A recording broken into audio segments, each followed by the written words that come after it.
आत्मारामानन्दरमण भवभयहरण वन्दितचरण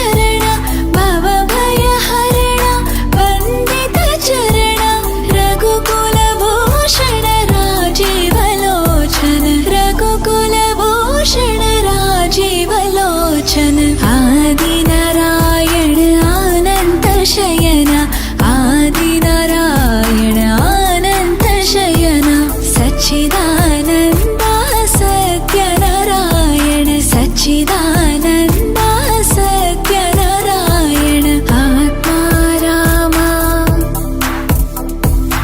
आत्माराम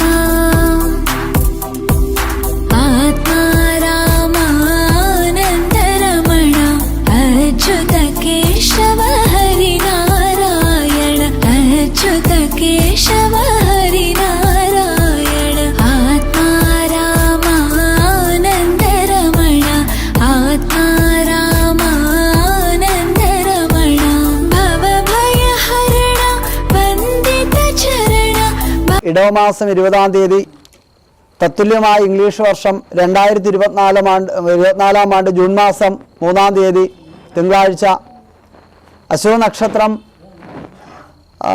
കൂടിയ ദിനത്തിൽ കൽപ്പടി ശ്രീരാമക്ഷേത്രം ക്ഷേത്രത്തിൽ നിത്യസാന്നിധ്യം ചെയ്യുന്ന സമസ്ത ദേവീദേവ ഉപദേവന്മാരുടെ സാന്നിധ്യാദി ഭൂതവർത്തമാന ഭവിഷ്യത് ത്രൈകാലിക ഗുണദോഷഫല വിചിന്തനാർത്ഥം പ്രാർത്ഥിച്ചു വയ്ക്കുന്ന അഷ്ടമംഗല ദേവപ്രശ്നമാണ് നമുക്കിവിടെ ഇന്ന് നടക്കുന്നത്. അപ്പം അങ്ങനെ നമ്മൾ അരസാംഗവുമായിട്ട് ബന്ധപ്പെട്ട് ഗവൺമെൻറ്റുമായിട്ട് ബന്ധപ്പെട്ട് ചില കാര്യങ്ങളിൽ ഈ ദേവന് വേണ്ടി നിങ്ങൾ യുദ്ധം ചെയ്യേണ്ടതായിട്ട് വരും, പോരാടേണ്ടതായിട്ട് വരും, പോരാടി ചില കാര്യങ്ങൾ ഏറ്റെടുക്കേണ്ടതായിട്ട് വരും. അതാണ് വില്ല്. ഈ അമ്പ് വില്ല് എന്ന് പറയുന്നത് നമ്മുടെ സ്ലോ ആയിട്ട് വിടേണ്ട സംഭവമല്ല, നമ്മുടെ വലിച്ച് വളരെ എന്നുവെച്ചാൽ ദൂരെ പോകേണ്ടതാണ് ഈ അമ്പെന്ന് പറയുന്നത്. അതെന്ന് വെച്ചാൽ ദീർഘവീക്ഷണത്തോടെ ആലോചിച്ച് ഓരോ തീരുമാനങ്ങളും ആലോചിച്ചായിരിക്കണം മുന്നോട്ട് പോകേണ്ടത്. ആലോചിച്ചതിന് ശേഷം മാത്രമേ യുദ്ധം ചെയ്യാവൂ. ഈ ഭൂമിയെ സംബന്ധിച്ച് തർക്കമുണ്ട് കേട്ടോ, ഈ വസ്തുവിനെ സംബന്ധിച്ച് തർക്കമുണ്ട്. ഈ ഭൂമിയല്ലേ ആരൂഢം വാസഭൂമിച്ച ഈ ആരൂഢത്തെ സംബന്ധിച്ച് തർക്കങ്ങളും കലഹങ്ങളും ഉണ്ട്. അരിഭവനെ സഹജൈവ ബൃഹദാമ്പത്യസ്ഥിതോ കലഹ, ഒരു കലഹത്തെ സൂചിപ്പിക്കുന്ന അവസ്ഥാവിശേഷം ഈ ഭൂമിയായിട്ട് ബന്ധപ്പെട്ട് കാണുന്നു. ഈ വാദപ്രതിവാദങ്ങൾ എന്ന് പറഞ്ഞാൽ വ്യവഹാരം.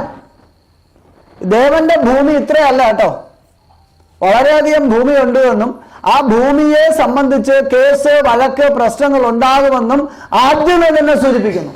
സിംഹതുല്യ പരാക്രമിയായിട്ടാണ് വ്യാഴം 6-ാം ഭാവത്ത് നിന്നാൽ തന്നെ പരാശരമുനി പറഞ്ഞിരിക്കുന്നത് സഹജേഷ്ഠേ സിംഹതുല്യ പരാക്രമി എന്നാണ്.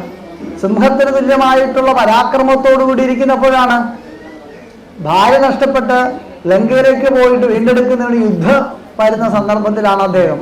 അപ്പൊ അതില് രാഹു അനുഗ്രഹസ്ഥാനത്ത് നിൽക്കുന്ന ഒരു പ്രശ്നമാണ്, ബിംബസ്ഥാനത്ത് നിൽക്കുന്നുണ്ട്. ഇപ്പൊ ബിംബസ്ഥാനത്ത് നിൽക്കുന്ന രാഹു ബിംബസ്ഥാനത്ത് വന്നു കഴിഞ്ഞാല് ശിലയിലല്ലാതെ കൊണ്ട് ജീവനുള്ള പാമ്പുവാസമുള്ള സ്ഥലമാണ്. നമ്മുടെ ശില വച്ചാൽ മാത്രമല്ല ഇവിടെ ജീവനുള്ള പാമ്പിനെ കാണുന്ന സ്ഥലം. അത് ഈ ക്ഷേത്രത്തിൽ തന്നെ ഉണ്ട്. ഈ ക്ഷേത്രത്തിൽ തന്നെ നമുക്ക് കൊടുകാരൻ 4-ാം ഭാവത്തിൽ രാഹുവാണ്, ആരൂഢത്തിങ്കൽ രാഹുവാണ്. അപ്പൊ പ്രധാനമായിട്ടും ഇവിടെ നാഗം വസിക്കുന്ന ഒരവസ്ഥ കാണുന്നുണ്ട്. നമ്മുടെ ശല്യം ചെയ്യില്ല, പക്ഷെ അസമയങ്ങളിലുള്ള ഇവിടെയുള്ള നിന്ന് പെരുമാറുന്ന രീതി നമുക്ക് ഉചിതമല്ല. അസമയങ്ങളിൽ രാഹുവിന്റെ അഷ്ടമത്തില് ഗുളികന്റെ യോഗമല്ലേ, അതെ തീർച്ചയായിട്ടും ഗുളികൻ തന്നെ. അത് വിഷം തീണ്ടാൻ സാധ്യതയുള്ള ചില അവസ്ഥകൾ നമുക്കിവിടെ കാണിക്കുന്നു കേട്ടോ. നമ്മൾ ശ്രദ്ധിക്കണം. ക്ഷേത്രത്തിന്റെ സമയം കഴിഞ്ഞു പോയാൽ ഭഗവാന് പിന്നെ ഉറക്കമാണ്.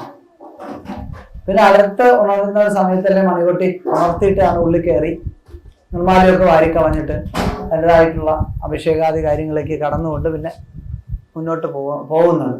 അപ്പൊ അവിടെ നമുക്ക് അസമയത്ത് സമയമില്ലാതെ പിന്നെ നമുക്ക് പൂജയില്ലാത്ത സമയം ക്ഷേത്രത്തിൽ റെക്കോർഡ് ചെയ്യാൻ പാടില്ല.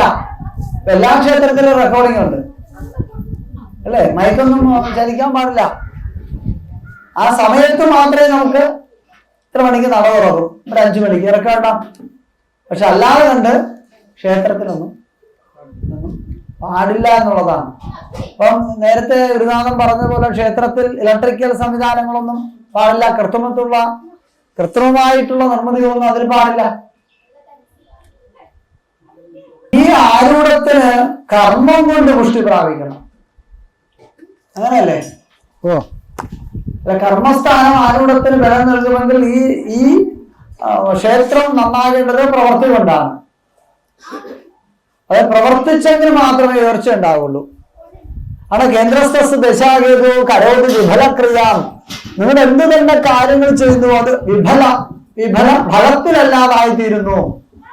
വിഫലക്രിയാം, ഏത് ക്രിയയാണോ നിങ്ങൾ ചെയ്യുന്നത് ഗുണമെന്ന് ആഗ്രഹിച്ചുകൊണ്ട് ഗുണത്തിലേക്ക് വേണ്ടി നിങ്ങൾ ചെയ്യുന്ന ക്രിയകൾ വിഫലമായിട്ട് വരുന്നു. എന്തുകൊണ്ടാണ് വിഫലമായിട്ട് വരുന്നത്?